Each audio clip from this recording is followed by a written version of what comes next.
You know, there are some albums out there that are really love letters to, a certain style of music, and this goes beyond that. This is almost like, the stalker territory where, they're leaving flowers on the car or they're, trying to get clippings of their hair.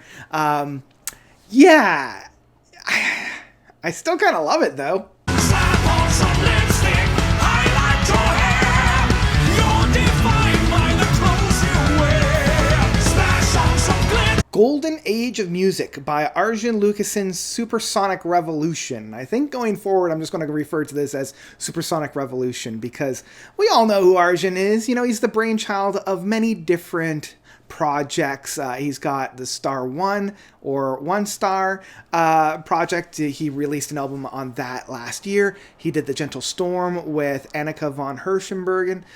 He's most famous, I think, for Arjen, the Electric Castle, 01011001.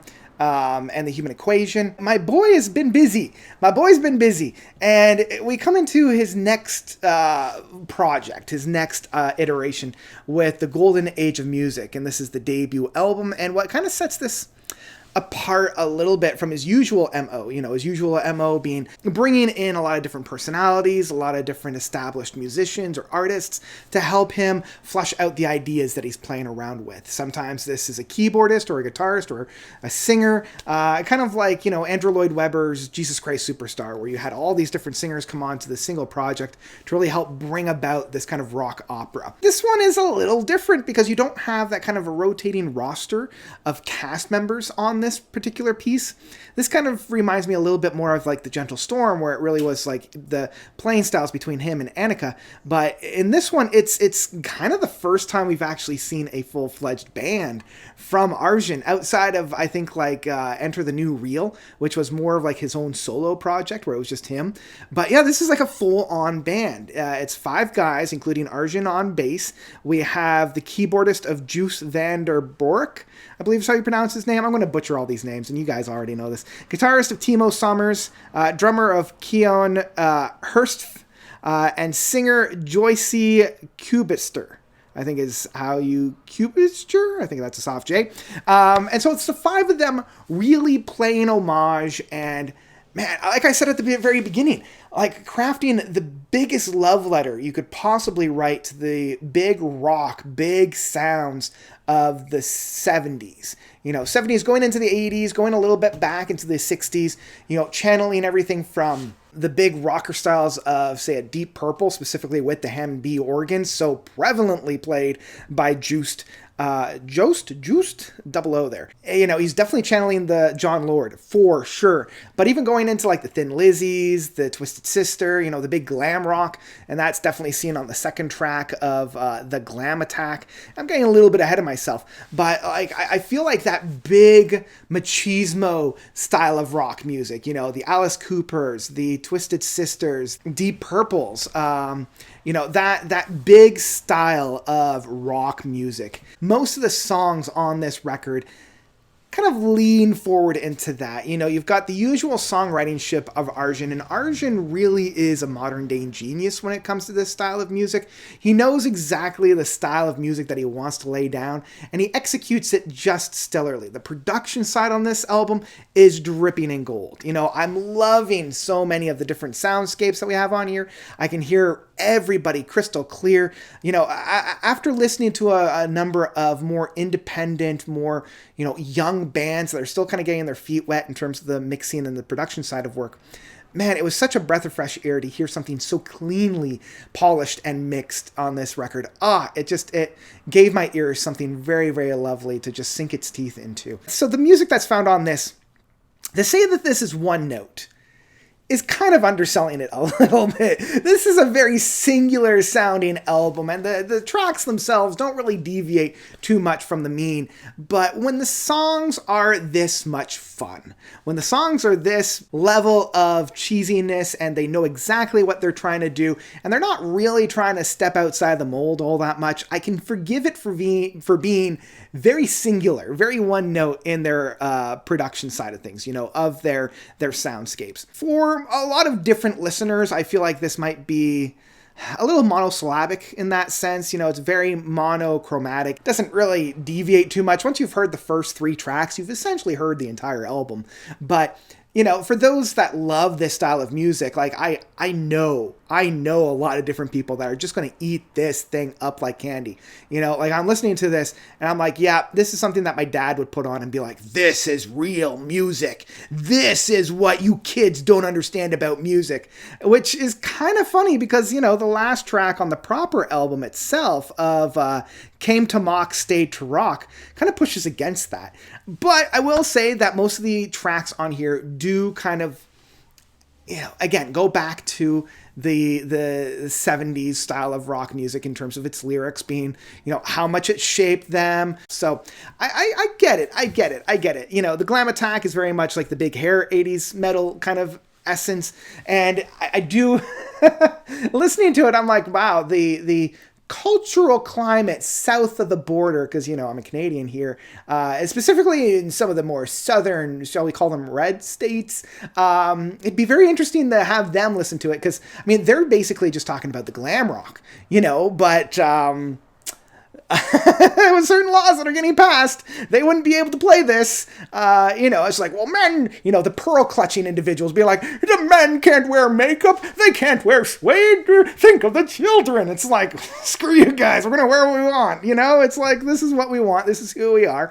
And even the song itself, you know, don't be defined by the clothes that you wear. It's like, yeah, if I want to put on my dress, if I want to put on my skirts, I definitely will, because that's how I want to express myself. Again, so many different tracks on here do circle around that mythos of, you know, what it was that really sparked their joy, sparked that drive for music, and that's found on the Golden Age of Music, that's found on the Rise of Starman, that's found on They Took Us All by Storm, that's found on The Holy Ground. I mean, honestly, it's found on so many different tracks. For me, though, as fun as all these tracks are, it's those tracks that start to deviate a little bit outside the mean that makes me enjoy this album that much more. Like specifically the 10th track of Fight of the Century is very Arion inspired. And it's interesting, on Spotify they actually credit Arion as being, you know, one of the main contributors there.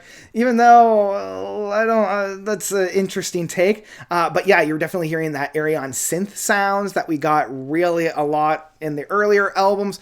Same with the track Odyssey. That starts off very similarly to the first track off of Eye in the Sky from the Alan Parsons Project, you know, the very high-ended kind of synth sounds and guitar licks. And even though it's very late in the review, like everybody's playing very, very well. You know, the boys, even though this is their first outfit, are playing very tightly. It feels like they've been playing around with this music for quite a while, which probably they have. The guitarist of Timo is doing a great job. There are a number of moments on this record where his guitar playing really does shine and really does soar. You know, it's reminding me of those big, larger-than-life guitar heroes from the mid-'80s with a lot of the arena rock styles. The drummer of Cohen, I believe is how you pronounce his first name, does a fantastic job. You know, at no point does he ever, like, really, really blow me away, but, man, he's a master of the kit.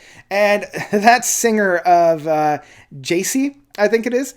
He is just having a ball. He is just having way too much fun on this record, and I can't help but like listen to this while I'm, you know, got a big old smile on my face. And the last track that I want to talk about is, you know, the Came to Mock, Stayed to Rock. That really kind of does put a good face on this record, where it's like, listen to music that's outside of your wheelhouse with an open mind, because you might have come to mock it, but you know, at the end of the day, it's probably really good stuff. You know, there's probably a reason why a lot of this stuff is very popular. You know, the example that they use in the song is ABBA, but, you know, that could be applied to today's world with artists like Taylor Swift, which I love, same with Carly Rae Jepsen, Lana Del Rey. So, you know, don't just write these artists off just because they're popular or in the mind's eye. You know, give them a chance, give them your full attention, because there might be something in there that you might end up really, really loving. One of my dad's favorite concerts was when I took him to see Taylor Swift, and he had a ball. So yeah, it's kind of that, you know, kind of, get off your high horse when it comes to kind of music. Don't just shit all over anybody else's styles just because they're popular. Don't just believe that the best and be-all music started and ended in the 70s and 80s. Go outside, touch some grass, essentially, and listen to some music that's outside of your wheelhouse. And I really, really enjoy that kind of idea as the final piece off of this massive love letter to this kind of style of music. And yeah, I had a ball with this. I love this big rockin' metally sound that they were really able to capture. I'm not too upset for the fact that they didn't really try anything else on this record, because this was basically what they wanted to get through, and they did it pretty well. This record does have 4 bonus tracks, and they're fine. It's just kind of a retread of ground that's already been on. I'm not all that excited about that. The Children of the Revolution, Heard It on the X, Fantasy, and Love Is All. They're all fine, but nothing really to write home about. There's nothing that really is, bigger or stand out. I'm honestly shocked that they didn't put a bunch of covers, at the end of this, because heck, there's a couple of tracks on here like the Burn It Down, which is basically just a reworking of Smoke on the Water from Deep Purple. So I'm surprised that they didn't do some kind of a Deep Purple cut or a Thin Lizzy cut or an Alice Cooper track on here. The Golden Age of Music continuously shouts out lines from different tracks and different albums and different artists, and They Took Us All by Storm has a number of homages to Pink Floyd and Yes and Alice Cooper. So yeah, the fact that they didn't include any covers on here, I'm kind of shocked, even though at the same token, they're basically just rewriting a lot of those songs. And it is interesting. I have put out a number of reviews, I think 3 or 4 reviews, where I was kind of bashing artists for wearing their influences on their sleeves, ripping off other artists, and really kind of like reusing a lot of sounds that have been done before. And I'm not upset with it here. In fact, I'm really enjoying it. And I think part of it is that they're not trying to pass it off as their own work. They are very blatantly saying this is a love letter to that music, and we're going to use a few of those styles as homages and as almost blatant ripoffs to really paint that brush. And because they are putting it into this box, into this setting, into this canvas, I'm not upset about it. In fact, I really, really enjoy it, because they come right out of the gates saying, yeah, this is what it is. We're not trying to pass it off as our own. We love this music and we want to play it. So in that sense, I can't fault them, and I had a great time with this record. So in the end, love this record. It definitely doesn't reinvent the wheel. We're not breaking the mold in any kind of sense. This is just a fun record. So it's for that sense that I will say Golden Age of Music from Supersonic Revolution is one I would absolutely pick up in physical format. So yeah, I had a great time with this record. It's nothing new, After the first 3 tracks, you know exactly how the rest of this album's going to go. So yeah, it's a good time. I loved it. Arjen once again kind of knocked it out of the park. What did you guys think about this record? Did you love it? Did you hate it? Whatever you thought, please let me know by commenting down below. And I think that's all I've got for you guys today. Yeah, that's all I got from The Golden Age of Music by Arjen, Lucassen, Supersonic Revolution. Thank you all so much for watching. As always, you guys are definitely the best. And until next time, notes out.